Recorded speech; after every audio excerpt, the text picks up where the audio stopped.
Tenemos ya a nuestra siguiente invitada a esta hora de la mañana. Se trata de la ministra de Trabajo, Ivonne Núñez. Doctora, buenos días. Gracias por estar en el diálogo de Radio I-99. ¿Cuál es su lectura de la consulta popular y referéndum que el día de ayer el pueblo se pronunció? Muy buenos días, muchas gracias por permitirme expresar a través de este medio de comunicación el pensamiento que se tiene en relación a los resultados de la consulta popular del día de ayer, 21 de abril.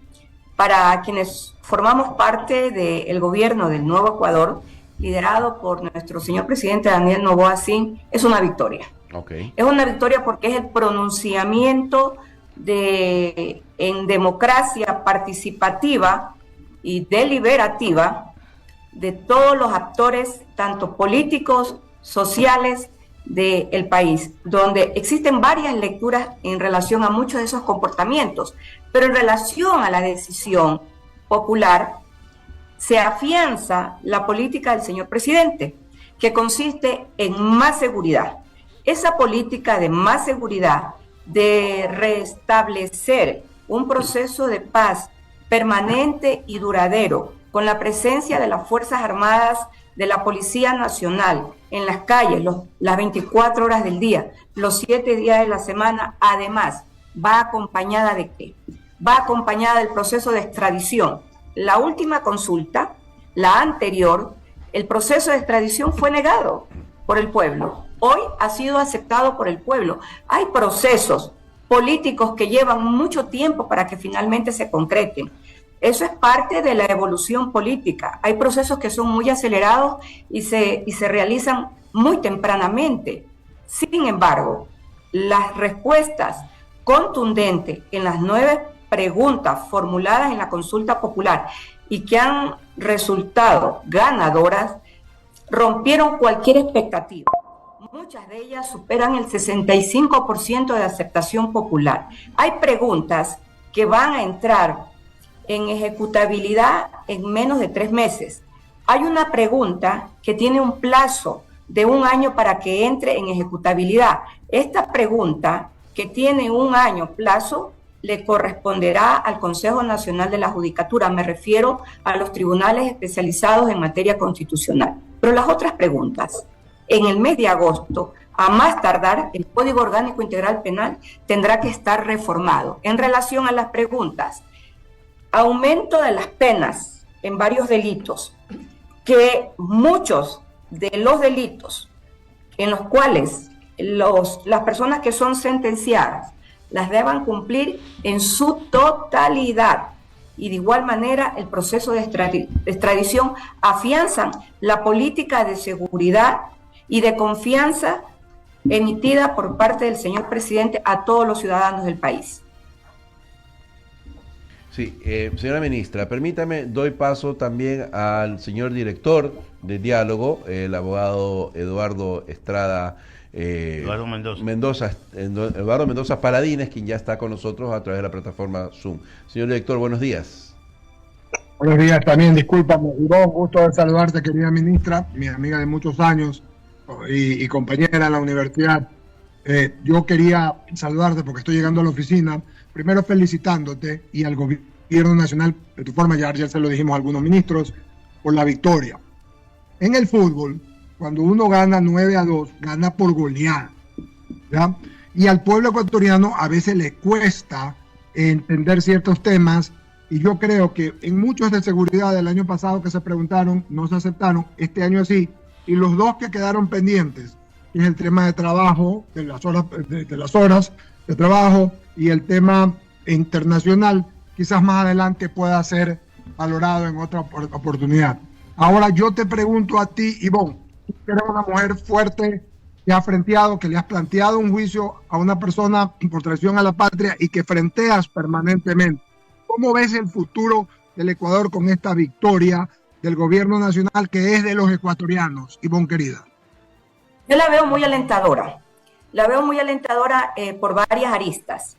La veo alentadora porque lo que más nos afectaba a todos los ecuatorianos es el tema de la seguridad. En el momento en que existe un proceso de rehabilitación, llamémoslo así, al proceso de seguridad, las personas que comienzan a obtener confianza Cuando se obtiene confianza, evidentemente se obtiene seguridad. Se obtiene confianza para el gobierno, se obtiene seguridad de manera personal, en la familia. Todo esto creo que es la primera lectura que en este caso nosotros le damos a las preguntas que van relacionadas al tema de la seguridad. Mire, cuando uno lee y analiza históricamente lo que sucedió en Colombia en los años 80, para dar paso a la extradición, la lectura de esa historia es muy trágica, muy penosa. Fue una guerra de altísima intensidad de manera interna en el Estado colombiano. Nosotros no hemos tenido una guerra de alta intensidad por el tema de la extradición. La alta intensidad está en las redes sociales. Ahí está la guerra de alta intensidad. Desprestigio, mentiras, calumnias, difamaciones, etc. Sin embargo, esta guerra no la pudieron ganar en las redes sociales, porque la realidad es evidente. Se trabaja de la mano con las instituciones que les corresponde el manejo de la seguridad. Y hoy el sistema judicial tiene un reto histórico. O está cumpliendo la ley o sigue amasando comportamientos ilegales. Yo creo que estamos en el camino correcto, como dijo el señor presidente de la República.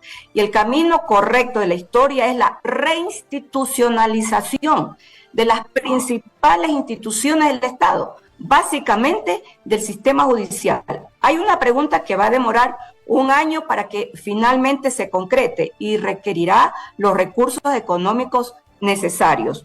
En relación a la denuncia que he presentado, al sujeto denunciado lo hice como ciudadana. ¿Por qué? Muchos de ustedes son abogados y conocen exactamente lo que dice la ley. Cuando alguien sabe de una noticia crimen, como el caso denunciado, tiene la obligación de asistir a la Fiscalía General del Estado y presentar la denuncia correspondiente. Este país, el Ecuador, vive una guerra interna contra el crimen organizado nacional y transnacional. E irónicamente, vivimos una guerra interna contra la impunidad. En ese sentido, va de la mano, entonces, el decreto presidencial 111, donde se identificaron todas las bandas criminales que actúan en el Estado ecuatoriano. ¿Cómo puede ser posible, en ese marco de actuación, en esta guerra interna, que se conmine por parte del sujeto denunciado a una guerra internacional? Lo dice de manera pública en varios medios de comunicaciones, nacionales e internacionales. Una guerra internacional entre dos pueblos hermanos, Ecuador y México. Y se combina también al cierre del Golfo de Guayaquil, donde ingresa y donde sale el 80% del comercio del Ecuador.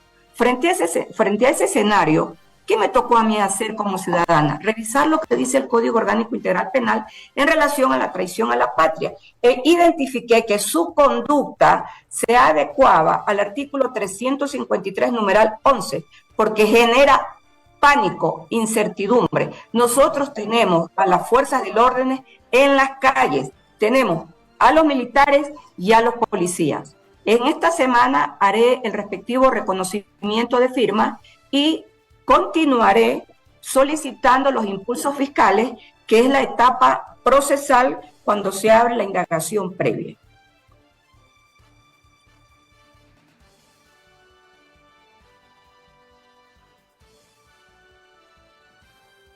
Eduardo, tu micrófono. Sí, ya.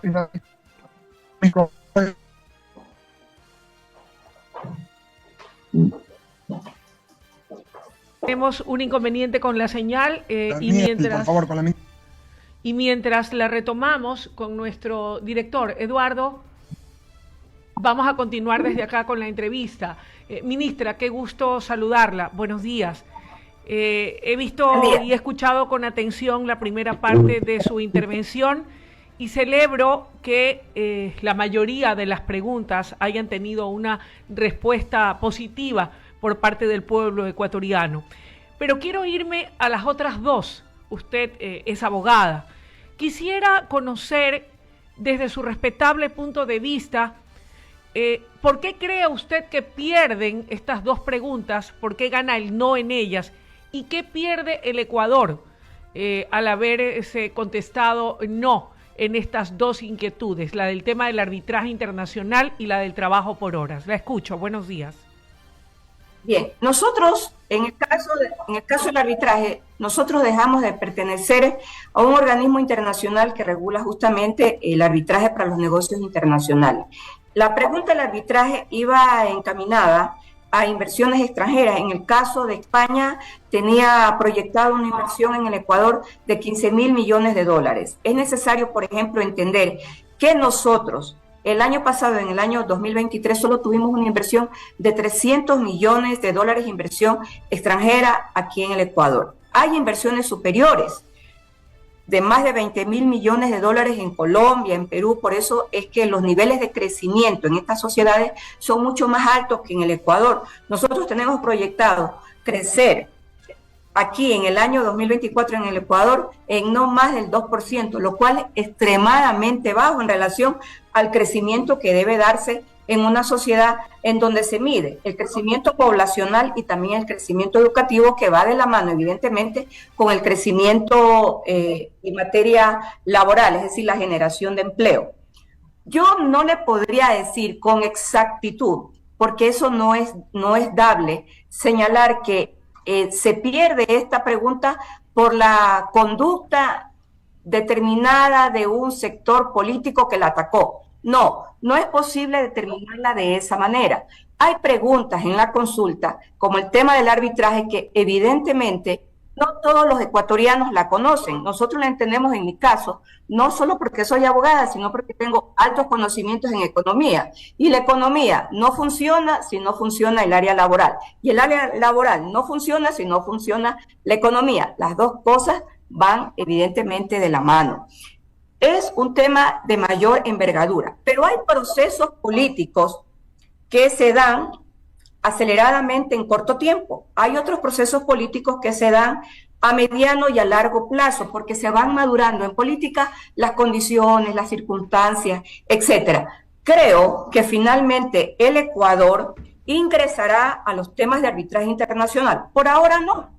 Posteriormente, el año pasado se perdió con la pregunta de la extradición. Hoy el Ecuador lo entendió que es necesario extraditar a quienes son parte del crimen transnacional y son solicitados por la justicia internacional. Es necesario hacerlo. ¿Por qué? Porque la justicia nacional no funcionó. La justicia nacional, muchos de los juzgadores hoy están tras las rejas. Lamentablemente, esa es la historia del sistema judicial, la peor historia en la vida republicana. En relación al trabajo por hora, nosotros tenemos trabajo por hora en el Ecuador. Claro que hay trabajo por hora.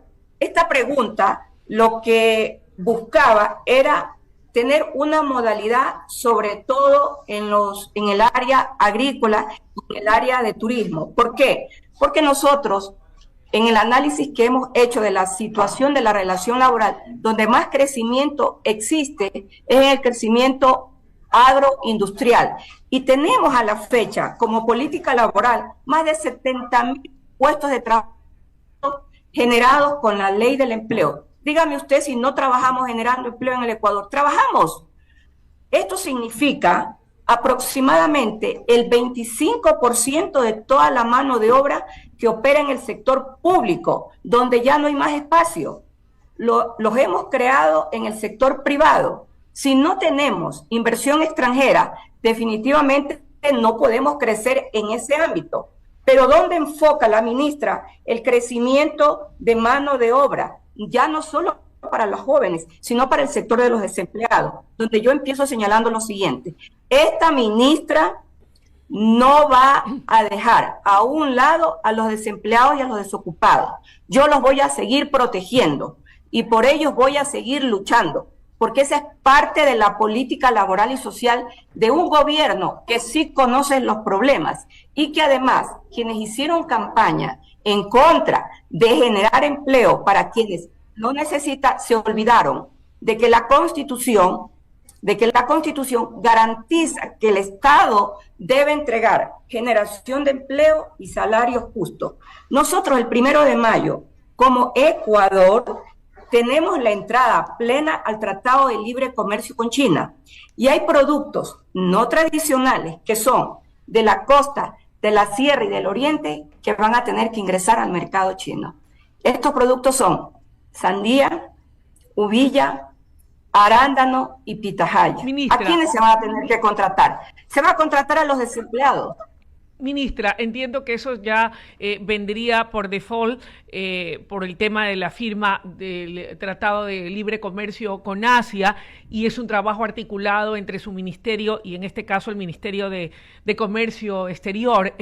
Sin embargo, no contando con la herramienta que habría podido contar si el pueblo se hubiera pronunciado a favor de formalizar el trabajo por horas, ¿de qué otra manera su cartera de trabajo, el Ministerio de Trabajo, podrá hacer posible el trabajo para los más o menos 6 millones de desempleados que, según el sector empresarial, son los que existen en este momento y que, desafortunadamente, al haber ganado el no, se cierra ahí una puerta? Usted dice que hay otras, aparte del tema del gigante de Asia. ¿Con qué otras herramientas, jurídicamente hablando, cree usted que va a poder impulsar la generación de plazas de trabajo para los desempleados?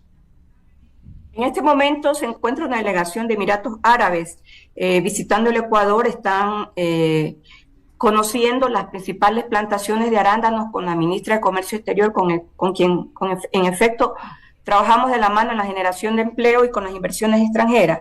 Nosotros se cerró una puerta, pero no se ha cerrado la historia, ni tampoco se ha cerrado el círculo, ni tampoco se ha cerrado el cumplimiento de una norma constitucional.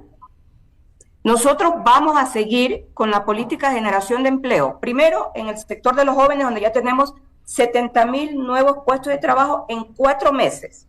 Y aspiramos a seguir creciendo en esta área, es decir, en el área de los jóvenes. Tenemos ya las políticas de igualdad, que para el mes de junio se cierran los planes de igualdad, donde se tienen que incorporar más mujeres en el sector privado, y en el sector público no lo podemos hacer. No hay espacio, apenas se va a abrir un concurso que lo estamos trabajando con una institución del Estado para 1.300 personas, donde se va a incorporar por primera vez la inteligencia artificial. En el mes de julio le vamos a presentar al país que a través de los planes de igualdad y la ley Violeta se han incorporado al mercado laboral activo más mujeres a través de estas fuentes de trabajo que la generó ¿quién? La generó una ley, la generó la ley Violeta. Y tenemos otra política que la estamos terminando de diseñar en el ministerio, que es la política de formalizar a los informales, para lo cual el viceministro de Trabajo de Colombia, con quien he estado conversando, me ha estado entregando planes de cómo ellos lo hicieron en Colombia. Esta ministra no para de trabajar, porque el incentivo primario de este ministerio es cumplir con la política social y la política laboral, que es una de las principales propuestas del señor presidente Daniel Noboa Sin: seguridad, trabajo y confianza. Ministra, continúa Ramiro Cepeda. ¿Cómo le va? Ramiro Cepeda le saluda, a los tiempos. Tómese su cafecito. Hola Ramiro, ¿cómo está? Bien, gracias. O sea que no es muy importante que se haya perdido la pregunta del trabajo por horas, porque puede ser suplida con otras alternativas. ¿Es lo que trato de resumir de su respuesta, o si es una pérdida sensible que no le haya ganado? No, no es una pérdida sensible de ninguna manera. Un poco yo hago la lectura de cómo atacaron la posibilidad de permitirle a los que no tienen un empleo pleno y un salario digno obtenerlo, burlándose incluso de la misma constitución que ellos generaron, que ellos crearon y que, por cierto, nunca la cumplieron. Nunca la cumplieron, porque solo generaron empleo en el sector público y fueron de la mano con una ley que se llama LOCEP para crear trabajos de servicios ocasionales, no brindando las garantías necesarias. Y ahí tenemos que en trabajo de servicios ocasionales el Estado tiene que desembolsar al año 1.221 millones de dólares. Claro, cuando no se está capacitado para ver el problema general, solo se concentra con el problema en particular. Esta ministra va a seguir trabajando y así lo vamos a seguir haciendo. De hecho, nosotros tenemos ya en esta semana algunos diseños desde el ministerio que van de la mano de la generación de empleo. Mire usted, le cuento un caso. Nosotros con los floricultores, con quienes acá en la sierra trabajamos siempre, visitamos el campo, esta ministra se mete al campo, va, vemos, conversamos, encontramos este problema. En ciertas empresas se tienen que tener dispensarios médicos de acuerdo a lo que establece el Código de Trabajo y eso va de la mano del número de trabajadores. Pero tenemos varias empresas que están en las mismas carreteras y hemos estado conversando con ellos para crear grandes dispensarios médicos que le den la oportunidad de la atención de salud de primer nivel a quienes habitan en todos estos sectores. Es decir, que el trabajo que realiza el ministerio también identifica trabajos de orden social, pero no es fácil una conversación con los empresarios. Tenemos que ir con razones suficientes a persuadir y eso lo hace esta ministra y así lo tengo diseñado para esta semana. Pero yo quería, Ivonne, concentrarme en el tema de la consulta. ¿No cree que hubo una suerte de poca socialización sobre el contenido de la pregunta? Pues se la vendió como un cuco que la gente que tiene trabajo lo iba a perder e iba a ser sustituida por trabajo por horas. Eso no fue contrastado bajo ninguna publicidad, ninguna exposición por parte del gobierno nacional, y yo creo que ahí hay una razón fuerte para que la consulta haya perdido por el miedo que le metieron a la gente que teniendo trabajo pensaban que lo iba a perder. Estoy de acuerdo con usted. Esa campaña de desinformación, pero es una campaña también de traición. Yo la denomino una campaña de traición. Decir que a quien tiene trabajo va a perder el trabajo es una campaña de traición. Mire, dice que una mentira repetida 1000 veces se convierte en verdad. Y sabemos dónde surgió esa teoría publicitaria que hoy se la puso aquí en el Ecuador. Nosotros tenemos que ir a un proceso de reinstitucionalización del Estado. No es fácil. Los procesos evolutivos no son fáciles. Los procesos de cambio en algunas ocasiones son fáciles porque las circunstancias ayudan. Lamentablemente, el Ecuador vive situaciones muy desesperantes y el tema del crimen organizado va de la mano en todos los niveles. Decirle a una persona que va a perder el trabajo porque va a ser contratado por hora es traicionar la razón, es traicionar la verdad, es traicionar la misma Constitución, es traicionar la misma estabilidad de la cual goza. Pero si eso le funcionó a ellos, allá ellos. A nosotros nos va a funcionar otras realidades. Y este ministerio va a seguir trabajando de la mano con el sector privado y de la mano con el sector público. Déjeme comentarle algo. El acuerdo ministerial que puso límites a que nadie en el sector público pueda ganar más que el señor presidente ya presenta un ahorro. 75 millones de dólares de ahorro en la empresa conocida ahora como CNT. 75 millones de dólares. Y en pocas semanas le diré al país como ministra de Trabajo ¿cuánto vamos a ahorrar en las otras empresas e instituciones del Estado? Mi aspiración es 200 millones, pero pienso que voy a superar eso. Y cuando me toque emitir el acuerdo ministerial de regulación de los contratos colectivos, tanto en el sector público como en el sector privado, el ahorro será superior. Espero entregarle al país como ministra de Estado más de 600 millones de dólares de ahorro. Y estoy preparado para toda esta campaña mediática de redes sociales en contra de esta mujer. Académica, como yo digo siempre, ¿ha conversado con el presidente de la República sobre el resultado de la consulta? Por supuesto, una larguísima conversación el día de ayer en materia económica y en materia laboral, y lo primero que hice fue felicitarlo y decirle que está afianzado su liderazgo. Alguna vez yo dije que él es un líder nacional, es un líder regional y es un líder mundial. Eso es producto de la circunstancia y de la forma como él enfrenta de manera política y de manera real los problemas. Un presidente que en menos de 5 meses ha logrado aprobar en el seno legislativo leyes importantes no es cualquier cosa. Nadie lo ha hecho. Va a haber crisis, el presidente Daniel Noboa. Va a haber crisis en gabinete, ¿sabe algo? Ya comenzó la ministra de Gobierno. Siempre es importante los cambios y la ministra Mónica Palencia, a quien nosotros la consideramos una líder dentro del gabinete ministerial, presentó la renuncia al Ministerio de Gobierno. Ella venía señalando que incluso nos hacía la broma, ¿quién se quiere hacer cargo del Ministerio de Gobierno? Entonces, era necesario que ella en algún momento dejara el Ministerio de Gobierno porque son dos ministerios demasiado fuertes. Y ella misma decía a alguien que se haga cargo del Ministerio de Gobierno. Y evidentemente hubo la necesidad de aceptar en la renuncia a la doctora Mónica Palencia. Buenas, muchas gracias, Ivonne. Gusto de verla, ¿no? Gusto de saludarte, te Muchas mandamos gracias un abrazo, seguiremos conversando. Me quedo con preguntas, sé que tienes que hacer, será para la próxima. Te mando un abrazo, gusto de saludarte. Siempre esta ministra entregará resultados al país y que el fuego nunca se apague porque la victoria siempre será nuestra. Muy bien. Ivonne Núñez, ministra del Trabajo.